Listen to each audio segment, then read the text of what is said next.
Le coup franc, c'est l'un des gestes les plus iconiques de notre sport. Son statisme contraste avec le jeu à haute vitesse du football moderne. C'est peut-être pour ça que ces coups de pied, arrêtés, restent figés dans nos souvenirs.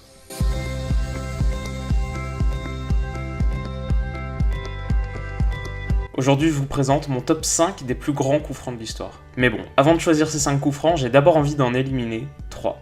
Le premier, c'est ce fameux coup franc de Cristiano Ronaldo contre Portsmouth. Alors sur la beauté du geste, il n'y a pas grand chose à dire. La trajectoire est si limpide, la frappe est si pure, et d'ailleurs c'est dur de trouver un classement qui n'inclut pas. Mais pour prétendre à l'histoire, je trouve que le contexte n'est pas assez grandiose. C'est un banal match de première ligue, demi-saison, gagné facilement face à un adversaire pas très prestigieux, next. Le deuxième c'est un peu pareil, c'est ce coup de canon de Hakan Çalhanoğlu. Alors là rien à dire, la frappe est incroyable, on a rarement vu une telle puissance et ce jour-là l'Europe a découvert un des meilleurs tireurs de coups francs en activité. Mais encore une fois le contexte est pas si ouf, le match est largement gagné, l'adversaire défend à peine, c'est pas assez épique. Et donc le dernier que je vais écarter, c'est peut-être le plus controversé, c'est le coup franc de Roberto Carlos contre la France. Encore une fois, le tir est extraordinaire, il y a tellement d'effets sur la balle que des chercheurs du CNRS ont estimé que si le tir n'avait pas rencontré d'obstacle, sa trajectoire aurait ressemblé à celle d'une coquille d'escargot. À 137 km/h au départ du ballon, c'est aussi un des coups francs les plus puissants de l'histoire. Le problème pour moi, c'est qu'il a été marqué dans un tournoi de préparation à la Coupe du Monde 98, donc rien de plus au final qu'un gros match amical. Mais donc voilà, c'est bon, j'ai fait mon rabat-joie et on va pouvoir passer au top 5. Et alors en 5ème position de ce top 5, j'ai mis ce mythique coup franc de Platini en finale de l'Euro 84. Alors clairement, c'est loin d'être un beau coup franc, il est même plutôt mal tiré et il rentre surtout grâce à une grosse erreur du gardien. Mais à l'époque, la France n'a jamais gagné de compétition internationale majeure et face à l'Espagne, ils ne sont pas donnés favoris. Alors ce tir de Platini et surtout cette boulette d'Arconada, c'est le début d'une belle histoire. Plus tard, la France marquera un deuxième but et gagne son premier championnat d'Europe. Ensuite, en 4ème position, j'ai choisi ce coup franc de Juninho contre le Bayern, parce qu'il a un vrai côté David contre Goliath. Ce qu'il faut savoir, c'est que Juninho, c'est aujourd'hui le plus grand tireur de coup franc de l'histoire, c'est quasiment indiscutable, mais c'était pas encore le cas à l'époque. Par contre, en face, c'est clairement le meilleur gardien du monde, le monstre Oliver Kahn. Et de ce duel épique, c'est Juninho qui va sortir vainqueur, et la trajectoire de la frappe est tellement folle que le gardien allemand va même s'assommer contre son propre poteau. Lyon gagnera ce match 2-1 et termine premier de son groupe en infligeant au Bayern sa seule défaite du premier tour. En 3ème position, on va traverser la Manche pour retrouver un des plus grands tireurs de l'histoire, David Beckham. Et alors le scénario de ce coup franc est incroyable, je vais vous remettre dans la situation.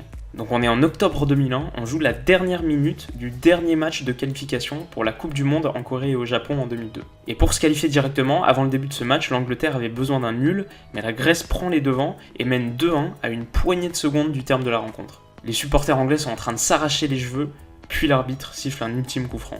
Il faut marquer ou perdre. Et dans son jardin d'Old Trafford, c'est Beckham qui va s'élancer et inscrire le but le plus important de sa carrière. La courbe du tir est superbe, et l'Angleterre se qualifie pour la Coupe du Monde. Alors à la 2ème place de mon classement, j'ai choisi un but un peu moins connu, mais terriblement important parce qu'on est en demi-finale retour de la Ligue des Champions 91.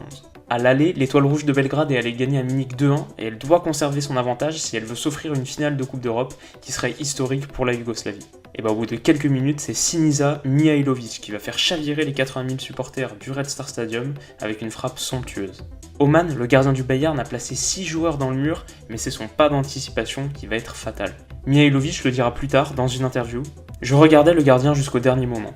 S'il n'anticipait pas, je mettais le ballon au-dessus du mur. S'il faisait un petit pas, je contournais le mur. » L'Étoile Rouge se qualifie donc pour la finale, qu'il remportera quelques jours plus tard face à Marseille, et ce coup franc marquera l'histoire. Et alors pour terminer, en première position, j'étais obligé de choisir un coup franc du maître de l'exercice, Juninho. Clairement, l'histoire du foot a connu des grands tireurs, mais personne n'en a marqué plus que Juninho. 77 coups francs, dont 44 à l'OL.